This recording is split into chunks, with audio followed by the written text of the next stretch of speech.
Alrighty, I came to a quite empty tower for the last one of the season stuff, and that is the artifact and the season pass. So, looking at the artifact, for our first area, you have Overload Rounds, which is both for auto rifles and submachine guns for Overload champions. That is nice there. And then we also have Anti-Barrier Pulse, which at that point I would recommend definitely Outbreak Perfected as a very good choice for that. And then as well, Piercing Bowstring. And as well with this, I must mention as well, things like Layman Arc that are intrinsically overload, these do not override that or benefit them. They will not work in tandem. It'll just be intrinsic ahead of whatever that is. Then we also have Overload Scout, which I do actually like these as well. Overload Scout is pretty good. Pretty good options for Overload, even though Layman Arc still exists. And then Unstoppable Hand Cannon as well. So Unstoppable in the first column restrict the hand cannons, but we have multiple Unstoppables from intrinsic weapons, so that's not that bad. I'm approved of this set of Unstoppable gear in the first page. Then for discounts, we have Grenade Launcher Holster, which is a cheaper version of Holster. Then we have Legacy Ambush, which increases the duration and effectiveness of the Ambush and Bray Inheritance Origin trait. I believe Ambush is going to be, well, it is the Seraph and the Bray Inheritance being the Deep Stone Crypt reprisal stuff. Then we also have In-Flight Compensator, which is increasing the airborne effectiveness of all equipped weapons. That's going to be abused. I can already see that. Then we also have Bow Dexterity, a cheaper version of that for dexterity on bows. Mobile Retrofit, which I guess just gives you more mobility. I guess that's how that works. Same thing with Resilient Retrofit. That just gives you more resilience. Somehow. I guess. And then we also have Sharpshooting. Greatly increases the duration and effectiveness of Text Balance Stock Origin Trait and Vice Stinger Origin Trait.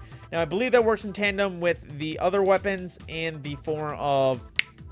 what's it called? I guess Text Mechanica has a Origin Trait as well as Vice in addition. So we also have then Energy Diffusion Substrate, which has gained a small amount of resistance to all damage dealt to you by combatants. Oh, that's just flat out. That's just flat out damage resistance. Okay, there we go. And cheap pulse rifle loader, always nice. A cheap hand cannon targeting, and there we go. So into some of the big one. We have a 7 energy cost Unstoppable Grenade Launchers.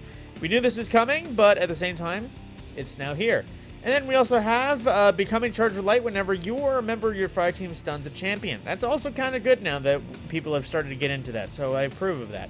Then we have Advanced Scout, which is champions you stun take additional damage from teammates. So if you want to focus one person to being the stunner and you having that mod, good on you. That'll be a good team play. And then we also have Lord Kelvin's Basilisk. Void and Stasis Grenades are overload this season. That's nice. And then we have Low Entropy Superconductor. Stasis and Arc melee abilities stun unshielded combatants strong against unstoppable champions. There we go. I didn't kind of expect that, but I do approve of that. Then Lucent Finishers return. Defeating a Lucent Hive Light Bearer or a champion with your finisher spawns heavy ammo for you and your allies. So there we go. That's easy again. Then we also have Solo Operative. While you are the only member of your fire team, you deal increased damage to all combatants. Okay, so literally just you're solo, you do more damage. That might be a bit OP. Then we also have Monochromatic Maestro. Dealing damage with elemental abilities grants increased damage to weapons of the same element for a short duration. Dealing damage with elemental weapons grants increased damage to abilities for the same element of the same duration. So running a completely one element setup for weapons is a good benefit there. And then we also have Weakened Clear, which is different than Breaching Clear. While using a grenade launcher, damaging a boss, damaging a champion, or breaking a combatant shield reloads your stowed weapons and weakens the combatant. There we go. So, well, okay, that's Void Weakening specifically, so that actually works. That's how they are tying it in with Void 3 Panos. So that actually works. And it's only a 5 energy. I remember it being higher, so I approve of that change. Might be a weaker result in the end, but at the same time, there it is. And then we also have Passive Aggressive Guard, which is receive less damage from combatants that are close to you while you are wielding a glaive entirely. So that is everything new with the artifact this season. I definitely, there wasn't anything here I really disagreed about. They were either intriguing or, well, I think the just flat out airborne effectiveness is a bit rough. Like, I don't think that's a good idea, literally at all. But aside from that, there is one other thing to check, and that is the season pass and how that has been updated this season. So right off the bat, for season holders, you can get access to the Manticore, which we've already covered. Basically, an aerial effectiveness exotic in the form of a Vice SMG. And then we have Umbral Energy from the season, various XP boosts and that sort of thing. A shader in the form of Seraph and Cloak, which, let's see how this looks.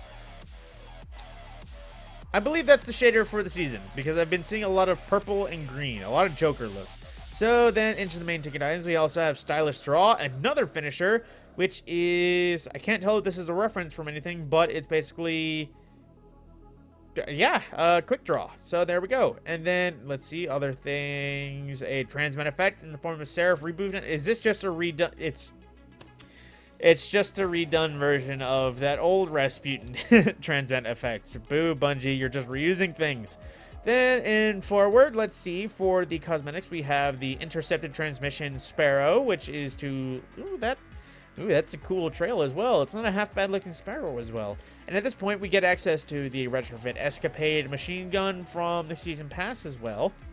And then at 35, everyone can unlock the Manticore. And aside from that, in terms of cosmetics, we have the Charay Black, which is another shader, which jury's out on if this would be a good one so far. Then, going through, we also have the Tex Mechanica projection for our ghosts for some reason. Then we also have a Judgment of Kelgarath for the shader. That's not a shader, that's a weapon for the Season Pass.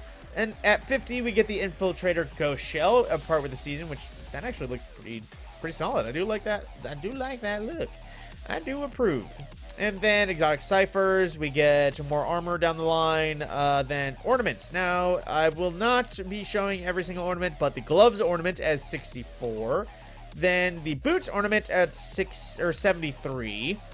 Let's see, and then at, let's see, oh, wait, what did I just get past? Spy goggles at rank 80, which is another emote, which is just, oh, it's a Sam Fisher. It's a Sam Fisher ornament, or an emote. All the references here. And then the class item ornament at 83, along with Ascendant Shard, Ascendant Alloys, multiple things, multiple good rewards. And then the chest ornament at 91, as well as the headpiece at 97. A exotic emote at 99, per the usual, the Tripwire Dodge, which I believe is, oh, okay, it's the Resident Evil thing. It's the Resident Evil Hallway of Mirrors thing. So, there's that. And then, lastly, the Scorpion Flight ornament for the Seasonal Pass Exotic Manticore, which does look pretty good, but I won't lie.